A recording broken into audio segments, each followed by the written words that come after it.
All Things Mavs. Let's go from the Cavs to the Mavs. We'll talk about the Brennanator here. It says hashtag NBA Hassan Whiteside to Dallas. No, thank you. I am totally out on Hassan Whiteside, even just, as a player as a whole. Listen, he still pulls down rebounds. He still protects the rim. Yes, that's great. Here's the problem. He doesn't shoot. He's back to the basket player. He thinks he can shoot, and so that gets him into trouble on the offensive side. Plus, there's some nights where he looks like an all-star player, and there's other nights where he looks like he belongs in the G League because he's not giving enough effort. So that's annoying, and I'm kind of out on Hassan Whiteside.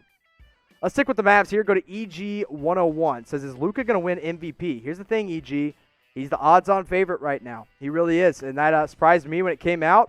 But I do think there's a good chance that he wins it. And I think the only way that he wins it is if KP is healthy and this Mavs team is top 4 in the Western Conference. If they're not top 4 and if Luka's not averaging close to a triple-double, no, he won't win it. But I think he is extremely, extremely close. If not this year, the next 3 years, I think he'll win a couple. I think he has a very good chance of winning it. So I appreciate that question. Also, make sure you subscribe to All Things Mavs if you haven't already. YouTube.com/AllThingsMavs. Speaking of the Mavs, you can get this awesome throwback jersey at chatsports.com/NBA jerseys. They are bringing it to Fanatics, and they're going to bring it to the court as well. Hit this link right here, chatsports.com/NBA jerseys. Go pick yours up today. Authentic, ship for free for a limited time only. You're going to want to go pick yours up at chatsports.com/NBA jerseys. Any team, any player you can think of, they're going to have it with our friends over at Fanatics. I've already picked mine up. I've got my gifts ready to go for the holidays. The NBA lover in your life is going to love this as well. Chatsports.com/NBA jerseys. Our friends at Fanatics. Oh, it's a nice Atlanta Hawks jersey. I'm not going to lie. It's a real nice Trae Young jersey. So go pick yours up today at Fanatics. You're going to want to get it while you can because the shipping is free only for a limited time. And with the holidays coming around, you're not going to want to miss that.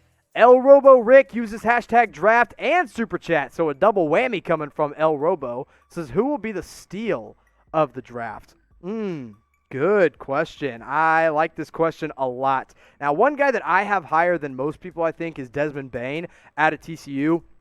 I've seen a lot of people having him go at the end of the first round. The dude's a workhorse. I'd have him go maybe into the lottery into probably, I think, 18 as low as he should drop. I think another guy I'd keep an eye on that nobody's really talking about as much is Emmanuel Quickley out of Kentucky. Now, Kentucky, they have a lot of guards coming out. Ashton Hagans and Tyrese Maxey is obviously the most notable one. But Emmanuel Quickley is a sharp shooter, and he was an elite defender. The only reason he's falling is because he's a little undersized. But I promise you guys, his game reminds me of, I'm not saying he's going to be this player, but it reminds me of Lou Williams with defense sprinkled in. So, good question there from ElRobo. I talked about a couple underrated prospects. I talked about a couple guys that wow, words are hard sometimes, that could potentially slip to the second round.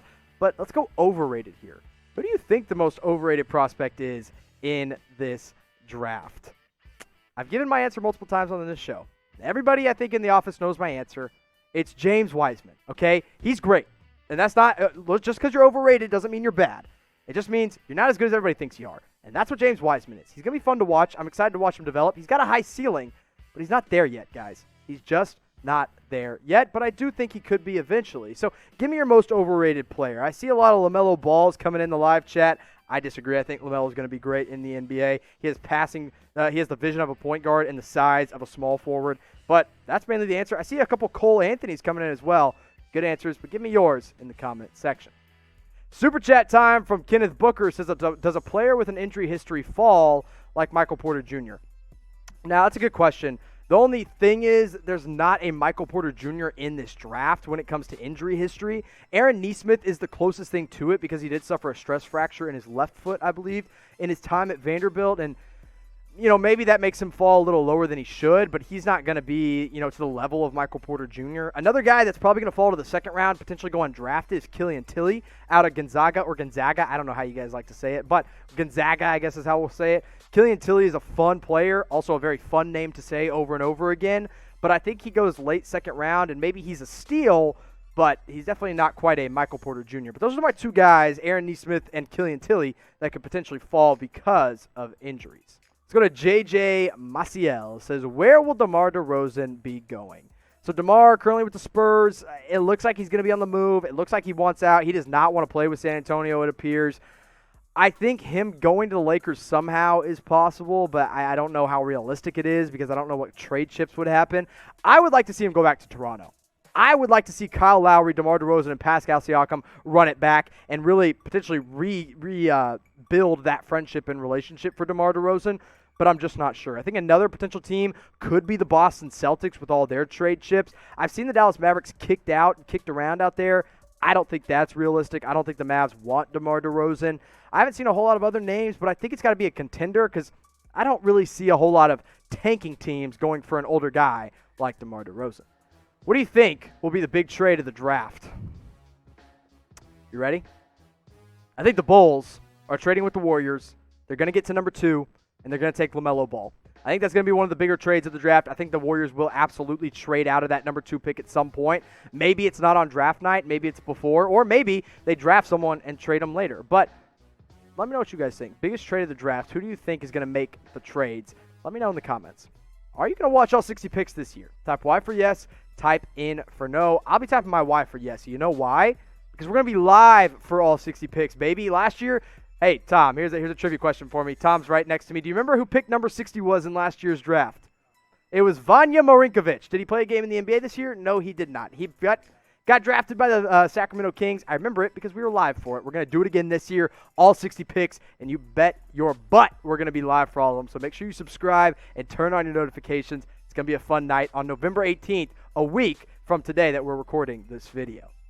Nathaniel Bird coming in with the question says, hashtag NBA D-Schroder trade ideas. So talk about Dennis Schroder of the Oklahoma City Thunder. So we'll talk about OKC a little bit longer. Listen, I like Schroder. I think he's a great sixth man. In fact, I think he should have won sixth man of the year.